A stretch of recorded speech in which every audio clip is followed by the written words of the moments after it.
If you want to stop recurring charges on iCloud, follow these simple steps to manage your subscription effectively. This guide will help you cancel or modify your iCloud storage plan.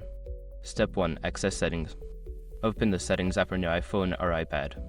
This is where you can manage your Apple ID and subscription. Step 2. Tap on your name. At the top of the Settings menu, tap on your name to access your Apple ID settings. This will lead you to your account information. Step 3. Select Subscriptions. Scroll down and select Subscriptions.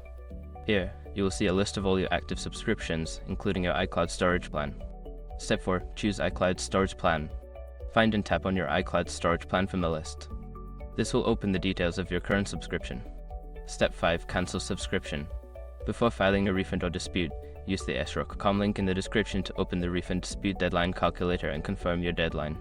After completing these steps, your iCloud subscription will be cancelled and you will no longer incur recurring charges. If you need to manage your storage in the future, you can always resubscribe or choose a different plan.